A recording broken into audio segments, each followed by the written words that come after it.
with Dr. Howard Cohn at the Cohn Health Institute. Again, one of my favorite places in the OC. This is just one of the best places to go and heal and learn from the best. These guys are awesome. Dr. Cohn is one of my great friends and partners in our Go Beyond Summit. And we are here to talk about whole body, whole brain. This is our 2018 Whole Body, Whole Brain Summit Series.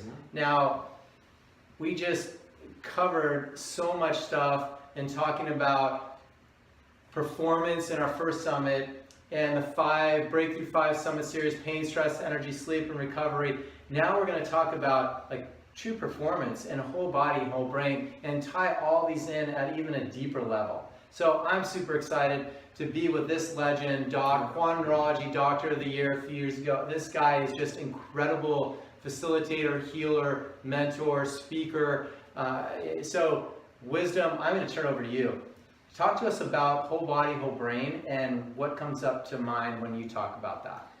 Well, there's a lot of different ways to look at it. There's a lot of different things that people are talking about, and it really depends on where you're going to enter into this. So I know with your 4 pillars, you're looking at a whole body, whole brain approach. What we do here is we're really looking at the body as a self-healing mechanism. And what we're looking at is where is there interference between the brain and the body. Okay, so basically we work off a model, which we could probably, maybe we'll draw out on a future summit, but we call it the brain-body diagram. So we have our brain, and it's connected to our body via our nervous system. And if everything flows correctly from our brain to our body, then we'll have what we call normal function. And then what we'll say about our body is it's functioning in a state of ease or peace. So what happens though is that we get interference between how your brain communicates to your body and how your body communicates back to your brain. And they can take 3 major forms. There are many different types of interference, but categorically there's the physical, which is like trauma, concussions, head injuries, body injuries, cuts, burns, broken bones, all the things that happen in the athletic world and in any kind of world. There's the biochemical, which will interfere with the nervous system. There's the biochemical, which is deficiency in things, like if I'm missing certain vitamins, minerals, gut-related things, it's going to have my body not function as well. And then there's the toxic environment, with things in the air, things in the water, things in the food, and that creates chemical interference. And then there's what we call emotional interference, which is how emotions work. If you don't express them, you'll repress them, they'll express as disease or dysfunction. So with what's going on in our mind, we could shut down or interfere with the communication, our normal communication to your body. Now, the problem is when you get an interference, you don't have a symptom that you have an interference most of the time. What you do is that you start to lose that normal function. And the first thing you do is you malfunction. You lose the NOR. It just is a malfunction. And so you could be malfunctioning, like your liver's not working at 100%, your kidney's not detoxifying at 100%, my gait is off, all these things. But you don't, it doesn't massively affect you. Like if I'm driving my car and I bump the tire into the curb, my alignment might be off by 5 degrees. But the tire doesn't pop and the wheel's not bent, but my alignment's off a little bit. Now, I'm not going to wear anything out today, tomorrow, a week, a month, but over months and years, I'm going to wear everything out, all because of one little physical interference. If it's the car example again, if I put the wrong gas in, if I have a high, a sports car and I put leaded gas or the cheapest gas, it's not going to run the same. It's still going to run. It's going to get me from point A to point B. It's just not going to run the same. We just know intuitively at a cellular level we're just not working right, but we don't feel it. The analogy is if you take a frog and you put it in a pot of boiling water, it'll sense that it's hot and jump out, save its little frog legs. If you take the same frog and put it in a pot of cool water, slowly turn up the heat, it's going to boil to death over time.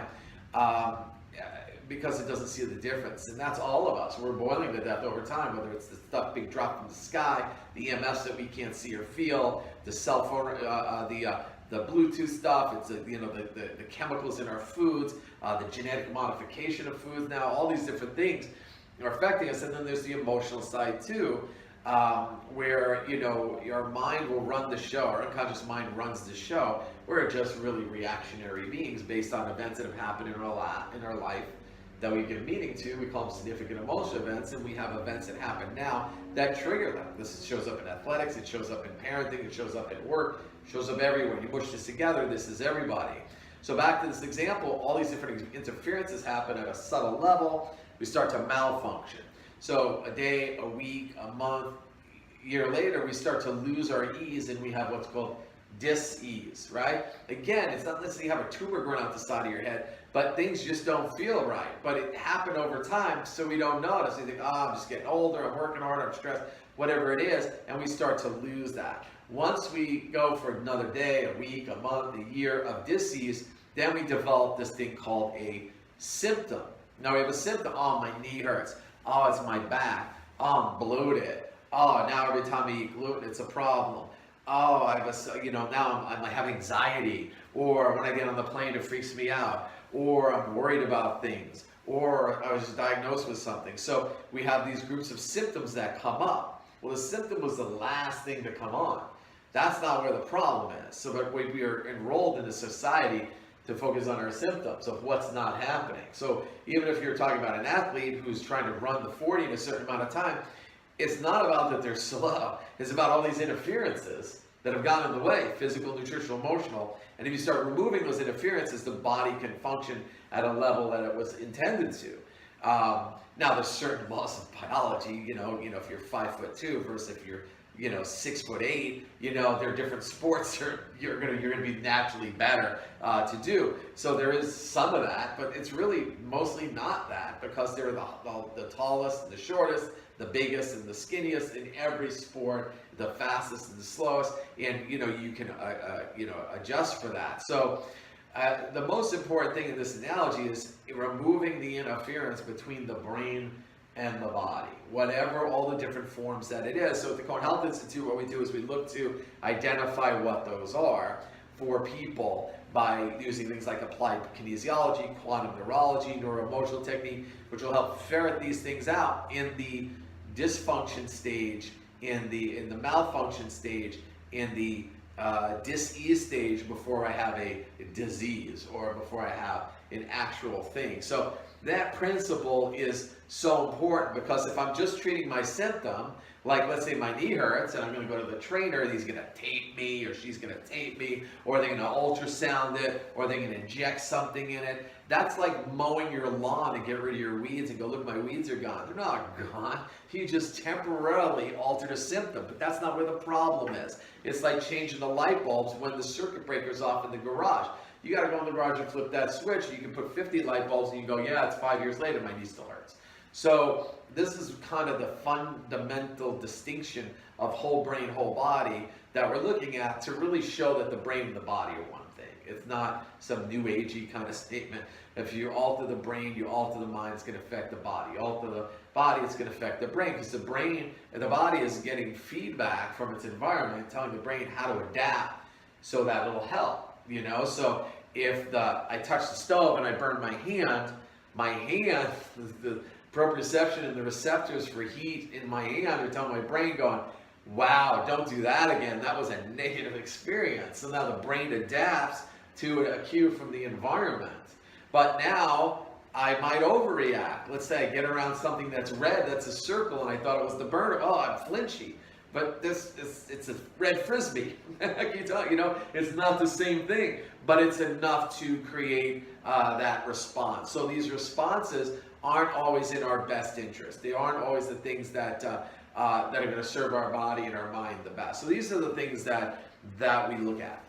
Awesome. Well, what I love about what he just said is one of the big things is that no matter what body you're in, we're not going to limit you, and that's the beauty of whole body, whole brain, performance is you can become as good as you want to become when you start to really dive into a lot of these modalities.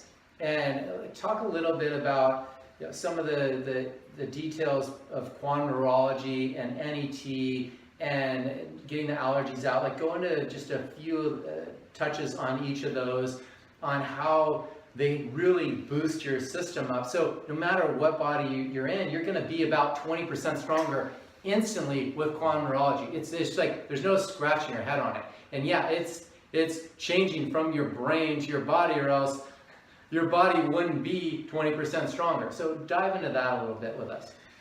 So quantum neurology is like neurologic rehabilitation. It's using your body's nervous system and upregulating it to functions at a higher level. Now, we have traumas, we have physical traumas, chemical traumas, emotional traumas that affect our body physically, that affect our cranial nerve function. You have 12 cranial nerves in our head and skull that have very specific functions.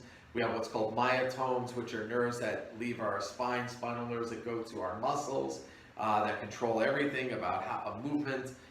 We have our sensory, our feeling, and we have our viscera, meaning our organs that also depend on the same nervous system.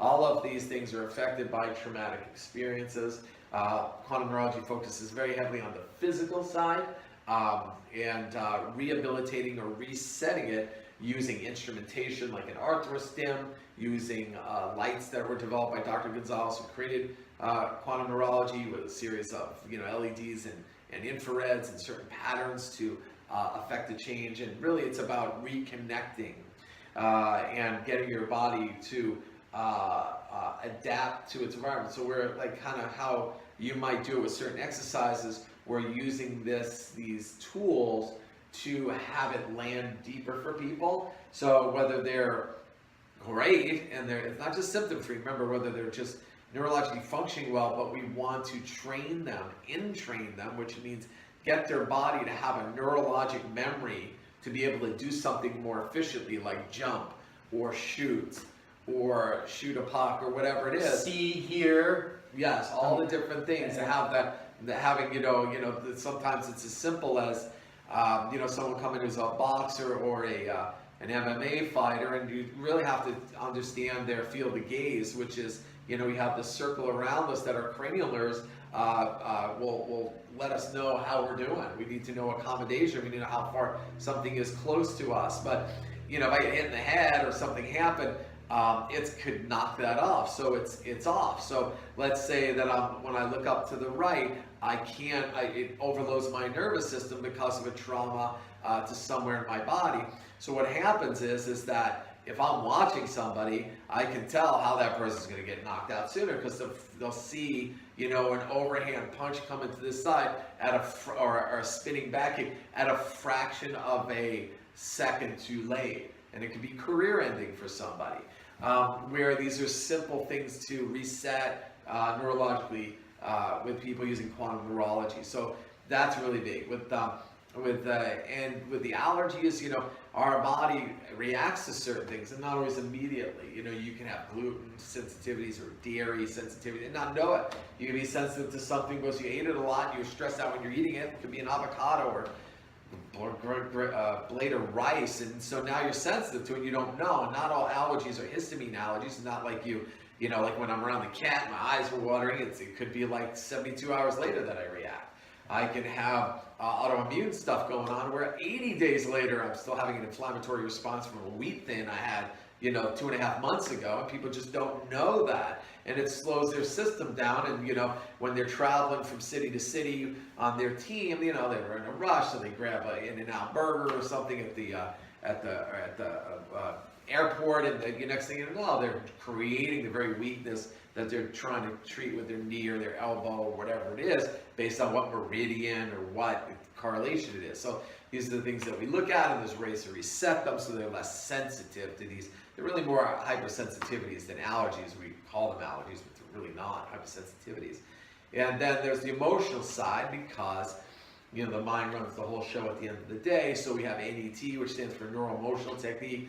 When people get it done, they say it's like 6 months of therapy in a minute. It has nothing to do with therapy other than it's that dramatic to get it done, to see somebody have not just an epiphany or catharsis, but have a physiological change within a minute from something that was going on in their head, identifying it for them and resetting how they're holding it.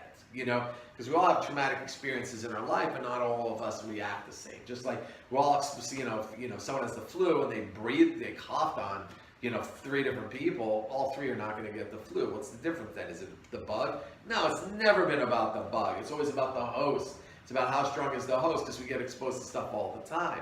Now, granted, if 72 people are coughing on you, you're eventually going to overload your nervous system, your body's immune system, and its ability to adapt, and you may get something. So, but you may respond faster because of how you fed your body over the years. So, emotionally, chemically, physically, you put it all together, and that's how we make people bulletproof. Love it. You guys, the triad of health, it's so awesome. I could sit and listen to Dr. Cohn talk all day. Join us for the rest of the Summit series throughout 2018. Make sure you saw all of his other talks. The last couple of years we had on, they're just riveting. I mean, this inside wisdom, it's so profound. Thank you so much for going beyond with us and showing us the 3 pillars of health and whole body and whole brain. And you guys, stay tuned for more. Thank you for going beyond with us. It's only the beginning. It's going to be great. Bye for now, guys.